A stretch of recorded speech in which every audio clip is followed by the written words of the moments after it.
আজ আমি আপনাদের সঙ্গে শেয়ার করব করলা বেগুনের একটা নিরামিষ রেসিপি। এই রেসিপিটি কিন্তু সম্পূর্ণ নিরামিষ, যে কোনো নিরামিষ দিনে অনায়াসে তৈরি করে কিন্তু আপনারা খেতে পারেন। আর করলার তো অনেক রেসিপি এর আগে আপনারা অনেক রকম ভাবেই খেয়েছেন। একবার বেগুন দিয়ে করলার এই রেসিপিটি ট্রাই করে দেখবেন। যাদের করলা খেতে একদম ভালো লাগে না তাদেরও কিন্তু খুব ভালো লাগবে। মন চাইবে বারবার এরম ভাবে করলার এই রেসিপি তৈরি করে খাই। গরম গরম ভাতের সঙ্গে প্রথম পাতে কিন্তু এই রেসিপিটি দুর্দান্ত লাগে। নমস্কার বন্ধুরা, অনুশ্রী রান্নাঘরে আপনাদের সবাইকে স্বাগত। সবার প্রথমে আমি এখানে নিয়েছি 250 গ্রাম পরিমাণে করলাগুলোকে এরম ভাবে গোল গোল করে কেটে ধুয়ে পরিষ্কার করে নিয়েছি। আর এখানে একটা বেগুন নিয়েছি মাঝারি মাপের, বেগুনটাকে একটু এরম ভাবে ডুমো ডুমো করে কেটে নিয়েছি।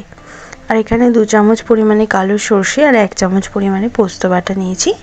একটুখানি সামান্য জল দিয়ে আমি বেটে নিয়েছিলাম। এরপর গ্যাস অন করে একটা কড়া বসিয়ে দিয়ে 1 গ্লাস পরিমাণে জল দিয়ে দিলাম। জলটাকে ভালো করে একটু গরম করে নেব। জলটা একটু গরম হয়ে যাওয়ার পর আমি এখানে কেটে রাখা করলাগুলোকে দিয়ে দিচ্ছি। একটু মোটা মোটা করে কেটেছি, খুব পাতলা করে কিন্তু এখানে কাটবো না। করলাটাকে একটুখানি সামান্য নুন দিয়ে আমি ভাপিয়ে নেব 2 থেকে 3 মিনিট মতন। এতে করে করলার তেতো ভাবটা কিন্তু অনেকটাই কেটে যাবে আর এই রেসিপিটি খেতেও ভালো লাগবে। 2-3 মিনিট পর আমি করলাগুলোকে জল থেকে তুলে নিচ্ছি আর জলটাকে ভালো করে ঝরিয়েও নেব। এরপর কড়াতে দিয়ে দিলাম পরিমাণ মতন সরষের তেল।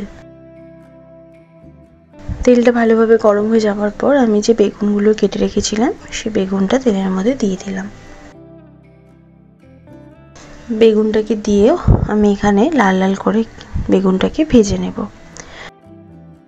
বেগুনটা বেশ লাল লাল হয়ে গেছে। এবার বেগুনগুলোকে তেল থেকে তুলে নিচ্ছি। আর আমার চ্যানেলটি যারা এখনো পর্যন্ত সাবস্ক্রাইব করেননি তারা প্লিজ আমার চ্যানেলটিকে সাবস্ক্রাইব করে নেবেন আমার প্রতিদিনের ভিডিওর আপডেট পাওয়ার জন্য। ওই তেলেতেই দিয়ে দিলাম আর একটু পরিমাণে তেল। ফোড়নে দিচ্ছি 2টো তেজপাতা, 2টো শুকনো লঙ্কা আর 1/2 চামচ পরিমাণে কালো জিরে আর সামান্য একটু হিং দিয়েছি। যারা হিং খেতে পছন্দ করেন না তারা হিংটা কিন্তু স্কিপ করবেন। ফোড়নটা ভাজা হয়ে যাওয়ার পর আমি ভাপিয়ে রাখা করলাগুলোকে দিয়ে দিলাম।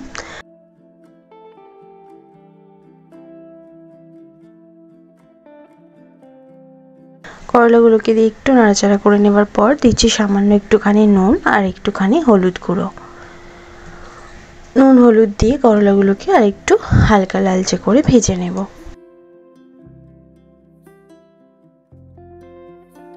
করলাগুলো কিন্তু হালকা লাল হয়ে গেছে, করলাগুলো ভাজা হয়ে গেছে। এরপর আমি এখানে কিছু গুঁড়ো মশলা অ্যাড করব। দিচ্ছি 1/2 চামচ পরিমাণে ঝাল লঙ্কার গুঁড়ো, 1/2 চামচ পরিমাণে জিরের গুঁড়ো, সামান্য একটুখানি হলুদ গুঁড়ো যেহেতু আগে একটু হলুদ দিয়েছিলাম, আর একটুখানি নুন যেহেতু নুনও আগে আমি দিয়েছিলাম ভাজার সময় করলা। এরপর লো ফ্লেমে রেখে আমি এই মশলাগুলোকে দিয়ে একটুখানি নাড়াচাড়া করে নেব। এরপর ভেজে রাখা বেগুনগুলোকেও অ্যাড করে দিয়েছি।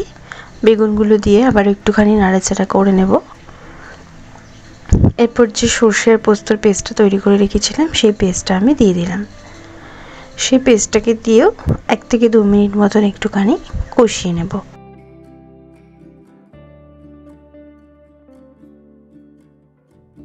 কষানো হয়ে যাওয়ার পর আমি এখানে দিচ্ছি 1 কাপ পরিমাণে জল। জলটাকে দিয়ে ভালো করে নাড়াচাড়া করে নেব। আর গ্রেভিটা ফুটে ওঠার অপেক্ষা করব। এরপর ঢাকা দিয়ে দিলাম 5 মিনিটের জন্য লো ফ্লেমে।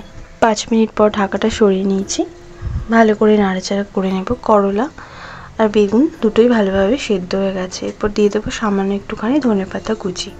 এটা পুরোপুরি অপশনাল, আমার কাছে একটু ধনেপাতা ছিল বলে আমি দিয়েছি। আপনাদের কাছে না থাকলে আপনারা ধনেপাতাটা স্কিপও করতে পারেন। ধনেপাতাটা দিয়ে ভালো করে নাড়াচাড়া করে মিশিয়ে নিলাম। গ্রেভিটা এরকমই আমি রাখবো। একটা সুন্দর গন্ধ কিন্তু বেরোতে শুরু করেছে।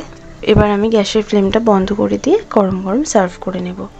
এই রেসিপিটি গরম গরম ভাতের সাথে কিন্তু দুপুরবেলায় অসাধারণ খেতে লাগে।